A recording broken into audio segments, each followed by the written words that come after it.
भगवद गीता का अध्याय 9, जिसका शीर्षक राज विद्या योग या विज्ञान के राजा के माध्यम से योग है, भगवान कृष्ण द्वारा योद्धा राजकुमार अर्जुन को दिया गया एक गहन उपदेश है।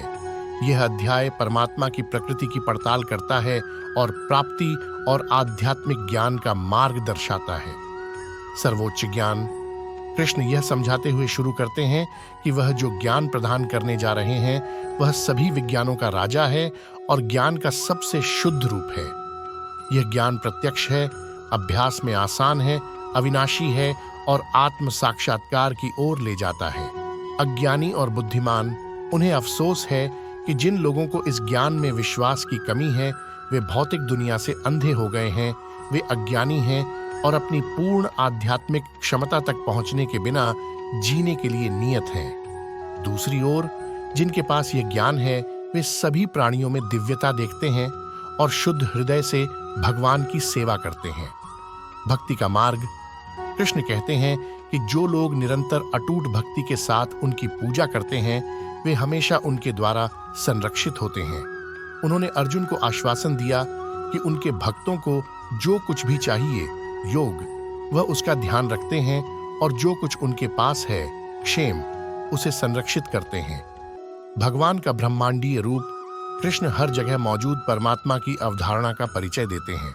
वह बताते हैं कि संपूर्ण ब्रह्मांड उनसे व्याप्त है और फिर भी वह इससे सीमित नहीं है।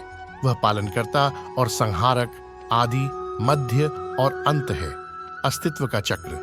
कृष्ण कहते हैं कि सभी प्राणी प्रकृति से अस्तित्व में आते हैं और उसी में लौट जाते हैं। यद्यपि वह सृजन और विनाश करने वाला है, फिर भी वह अनासक्त रहता है और इन परिवर्तनों से प्रभावित नहीं होता है। पूजा के विभिन्न रूप। कृष्ण स्वीकार करते हैं कि लोग विभिन्न तरीकों से पूजा करते हैं और मनुष्य जिस भी मार्ग पर चलते हैं वह ही उस मार्ग का अंत है।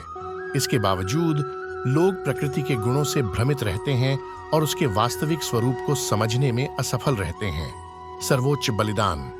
वह समझाते हैं कि जो लोग उन्हें प्रेम से एक पत्ता, एक फूल, एक फल या यहाँ तक कि पानी भी अर्पित करते हैं वह उनका प्रसाद स्वीकार करते हैं। महत्व यह नहीं है कि चढ़ावा किस प्रकार चढ़ाया गया है, बल्कि वह भक्ति जिसके साथ इसे बनाया गया है। धार्मिक जीवन का महत्व।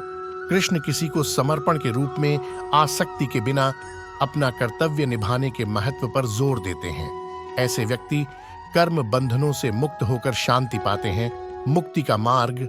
कृष्ण यह कहते हुए समाप्त करते हैं कि जो लोग उनकी दिव्य और ब्रह्मांडीय प्रकृति को समझते हैं, अपनी भक्ति में दृढ़ रहते हैं और उन्हें अपने विचारों में रखते हैं, वे जन्म और मृत्यु के चक्र से मुक्त हो जाते हैं।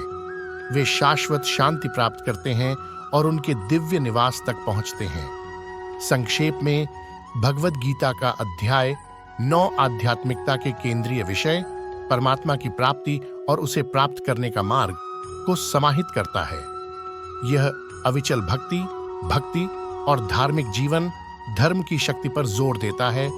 यह हमें एक ब्रह्मांडीय इकाई के रूप में ईश्वर की अवधारणा से परिचित कराता है जो हर चीज में व्याप्त है फिर भी अनासक्त रहता है। ये सभी प्राणियों में दिव्यता देखने, निस्वार्थ भाव से अपने कर्तव्यों का पालन करने और भक्ति का जीवन जीने का आह्वान है। उल्लेखनीय रूप से ये रेखांकित करता है कि भगवान हमारे चढ़ावे की भव्यता की नहीं बल्कि उनके पीछे के प्रेम और भक्ति की परवाह करते हैं। अध्याय उन लोगों के लिए मुक्ति और शाश्वत शांति के एक शक्तिशाली संदेश के साथ समाप्त होता है जो इन शिक्षाओं को समझते हैं और आत्मसात करते हैं।